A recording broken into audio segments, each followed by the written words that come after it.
जगदम्बिकायै नमः। आदरणीय भक्तजनों, सादर प्रणाम। हम आज आपको राजा सुरथ व समाधि वैश्य की कथा सुनाएंगे। श्री गणेशाय नमः, श्री सरस्वत्यै नमः, श्री सद्गुरुदेवाय नमः।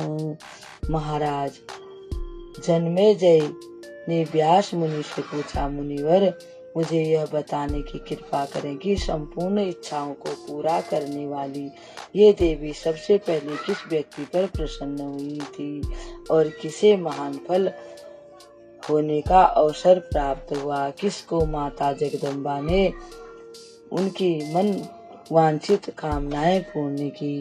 सूत जी कहते हैं, राजा जन्मेजय की बात सुनकर व्यास जी बहुत प्रसन्न हुए और उन्हें महामाया की महिमा सुनाने लगे। व्यास जी कहते, प्राचीन समय की बात है। सुरथ नाम के एक राजा थे। राजा सुरथ का एक बार कुछ पर्वतवासी मल्लयों ने युद्ध हो गया। भाग्यवश राजा सुरथ उनसे हार गए और वे उत्साह से रहित होके अपने नगर को लौट गए। वहां पहुंचकर उन्होंने देखा कि उनके प्रधान सहयोगी शत्रु पक्ष के अधीन हो चुके हैं। उन्होंने सोचा कि मेरा दुराचारी मंत्रिमंडल शत्रु वर्ग से आश्रय लेने लगा है, इसलिए इन दुष्टों के प्रति मुझे कभी भी विश्वास नहीं करना चाहिए। इस प्रकार भली भांति सोच विचार कर राजा सुरथ निराश होकर घोड़े पर चढ़कर अकेले ही नगर से बाहर चले गए। यहाँ से 3 किलोमीटर की दूरी पर सुमेधा ऋषि का आश्रम था। उन्होंने निर्भय होकर मुनि के आश्रम पर ठहरने का निश्चय कर लिया। वे फल फूल खाकर उस आश्रम पर रहकर जीवन यापन करने लगे। कुछ समय बाद एक वैश्य भी वहां पहुंचा। उसके मन में भी महान दुख था। राजा सुरथ उससे पूछने लगे, तुम कौन हो और यहाँ आने का क्या कारण है। महाराज सुरथ की बात सुनकर वैश्य बोला, मित्र, मैं जाति से वैश्य हूँ। मेरा नाम समाधि है। मेरे पास पर्याप्त धन था। धर्म में भी मेरी बहुत आस्था थी, परंतु मेरे पुत्र और स्त्री धन के बड़े लोभी निकले। उन दुष्टों ने मुझे कंजूस बताकर घर से निकाल दिया।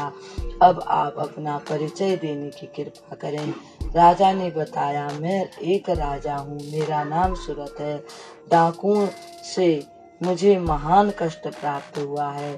इसके साथ साथ मंत्रियों ने भी मेरे साथ धोखा किया है, इसलिए राज्य छोड़कर मैं यहाँ समय बिता रहा हूँ। आश्रम के मुनि बड़े शांत प्रिय हैं। हमें इन्हीं से इस शोक नाश की विधि पूछनी चाहिए। व्यास जी कहते हैं, इस प्रकार विचार विमर्श करके राजा सुरथ और वैश्य समाधि अत्यंत नम्रता पूर्वक शोक निवारण हेतु सुमेधा मुनि के पास गए। राजा सुरथ के पूछने पर मुनिवर सुमेधा ने उनके प्रति शोक और मोह का विनाश करने वाले उत्तम ज्ञान का आदेश देना प्रारंभ किया। ऋषि बोले, राजन सुनो, मैं बंध और मोक्ष का कारण बताता हूँ। बंधन महामाया ही संसार के सब प्राणियों को मोह माया के जाल में फंसाती रहती है। भगवती मोह माया अनादि है। इन सभी कार्यों की कर्ता धर्ता स्वयं जगदम्बा ही है। इन्हीं की कृपा से ब्रह्मा विष्णु और शंकर को शक्तियाँ प्राप्त होती हैं, जिन्हें सावित्री, लक्ष्मी और गिरिजा कहते हैं। इस कारण ब्रह्मादि महानुभाव देवेश्वर की उपाधि पाने पर भी इन भगवती की प्रसन्नता पूर्वक ध्यान और पूजन किया करते हैं। सृष्टि को रचने वाली, पालन करने वाली और उसका विनाश करने वाली अकेली जगदम्बाई हैं। सब कुछ इन्हीं के अधीन है। राजन, भगवती जगदम्बा का यह उत्तम महात्म्य मैंने सुना दिया है। उनका चरित्र अनंत है।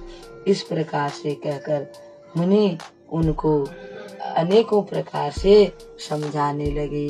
अब इस कथा को हम यहीं विराम देते हैं। आगे की कथा कल आपको सुनाएंगे। तब तक के लिए हम आपको प्रणाम करते हैं। ओम श्री जगदम्बिकायै नमः।